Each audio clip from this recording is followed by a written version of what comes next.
Bonjour, on se retrouve pour un nouveau point de situation en Ukraine au 7 novembre 2023. Alors tout d'abord quelques informations générales. 8 canons automoteurs suédois de type Archer ont été livrés à l'Ukraine. Selon NBC, qui est un média américain, il y aurait eu une discussion entre une délégation ukrainienne et une délégation de pays occidentaux sur la possibilité de céder des territoires à l'Est afin de pouvoir trouver un accord de paix avec la Russie. De nouveaux avions cargo iraniens ont atterri en Russie.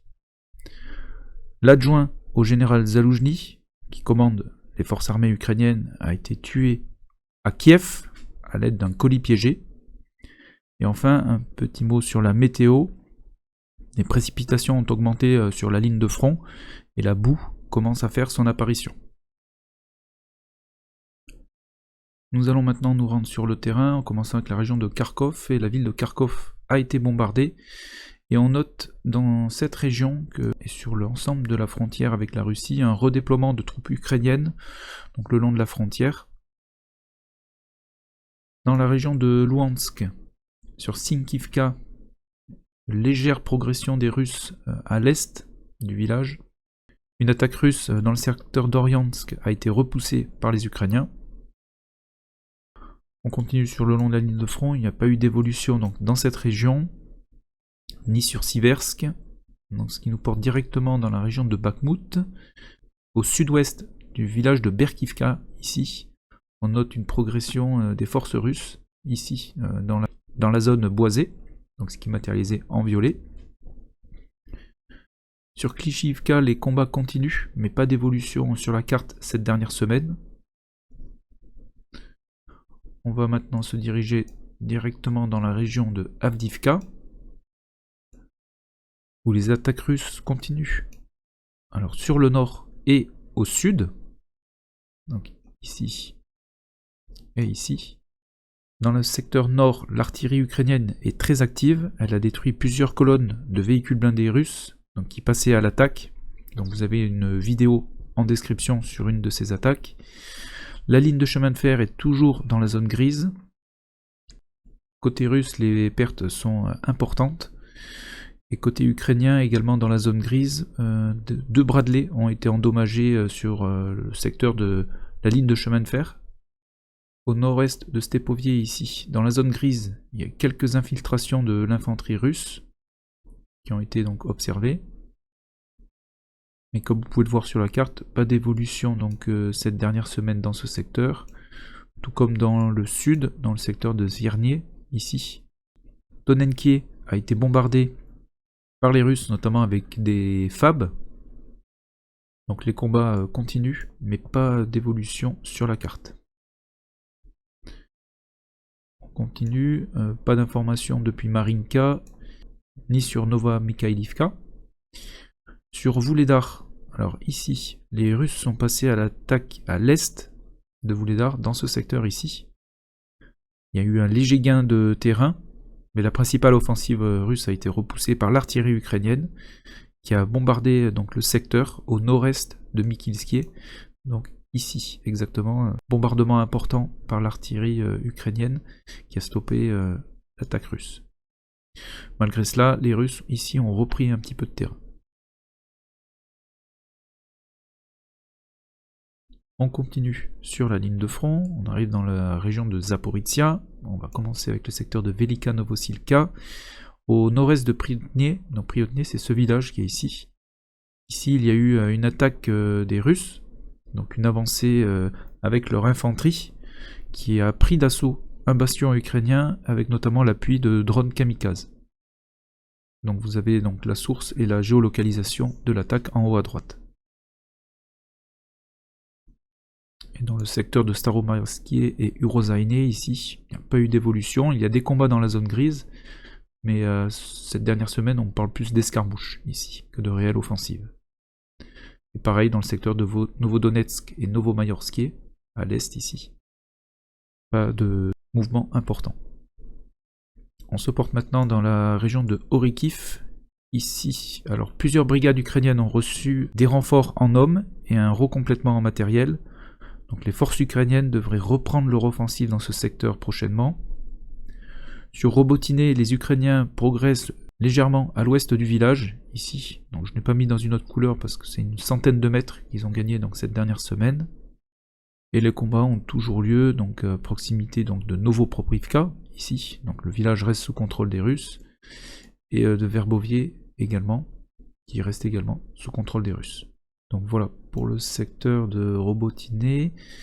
Dans la région de Zaporizhia, il y a eu un bombardement russe sur une localité où se déroulait une remise de décoration d'officiers ukrainiens. Donc la localité, elle est ici exactement, donc c'est dans le village de Zarichnie, ici. Un tir précis qui a tué, selon une source ukrainienne, 19 officiers et une cinquantaine de blessés.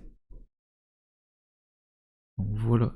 Et sur Zaporizhia, sur le fond de Zaporizhia, à noter qu'un autre TOS-1 russe a été détruit et un Terminator aussi a été détruit par un drone kamikaze. Par contre, ce Terminator, je n'ai pas pu le géolocaliser. Donc vous avez la vidéo en description, mais impossible à dire où il a été détruit. On va maintenant se diriger dans la région de Kherson. Alors, tout d'abord, dans la région, il y a une intensification des bombardements aériens russes, avec notamment leurs bombes conventionnelles guidées par GPS, les FAB. Il y a eu un pic donc, cette dernière semaine, où en une seule journée, 87 bombes ont été larguées sur les positions ukrainiennes.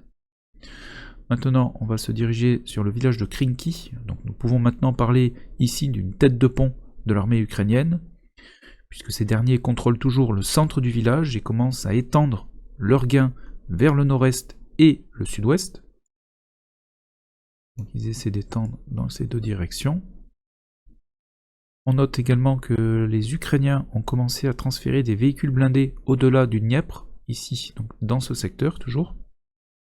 Sur Krinky, il y a eu un bombardement russe, donc ce qui laisse à supposer que les Ukrainiens sont bien présents dans cette partie du village. À l'ouest du village de Krinky, un groupe de combat russe a été détruit, donc le 4 novembre. Donc vous avez la vidéo ici donc sur ce lien. Donc ce groupe comprenait 13 soldats et 11 d'entre eux ont perdu la vie ici, dans ce secteur, qui reste en zone grise pour l'instant. Donc voilà pour le secteur de Krinky. Donc dans le secteur des Datchi, ici du pont Antonovski, ainsi qu'à l'est, pas d'évolution cette dernière semaine. On note toujours la présence de forces ukrainiennes au-delà du Dniepr. On se rend maintenant dans la région d'Odessa, où la ville d'Odessa a été bombardée, ainsi que ses infrastructures portuaires. En Crimée, alors ce matin il y a eu un raid de 17 drones qui sont partis donc depuis Odessa, mais on n'a pas encore à cette heure-ci les résultats de ce raid. Par contre, on a des informations en provenance de Kerch. Donc Kerch, c'est la ville qui est ici, où se situe le pont du même nom, ici, donc qui relie la Crimée à la Russie. Donc il y a eu des bombardements au sud de cette ville. Alors tout d'abord dans ce secteur, où alors ce sont des Storm Shadow ou des scalps qui ont été utilisés. La première frappe a atteint une position ici. Et d'autres missiles ont frappé les infrastructures portuaires, notamment donc ici. Et donc dans cette frappe, un navire russe, le Askold, c'est une corvette lance-missile de la classe Karakourt. Elle a été ciblée et atteinte par 2 Storm Shadow, et un autre est tombé à proximité. Et d'après les dernières évaluations des dégâts, le navire paraît irrécupérable. Et c'était un navire récent. Il peut embarquer 8 calibres ou des Onyx. Et il a également un système de défense antiaérien Pantsir à la poupe, plus un canon de 76 mm. Donc le navire se trouvait donc à cet endroit ici, donc vous pouvez voir sur les images satellites, avec les sources. Et il y a également une vidéo de la frappe ici, dans l'encadré. Donc voilà pour les informations au 7 novembre 2023. Donc en résumé, le secteur d'Avdiivka est toujours sous tension. Les attaques russes continuent.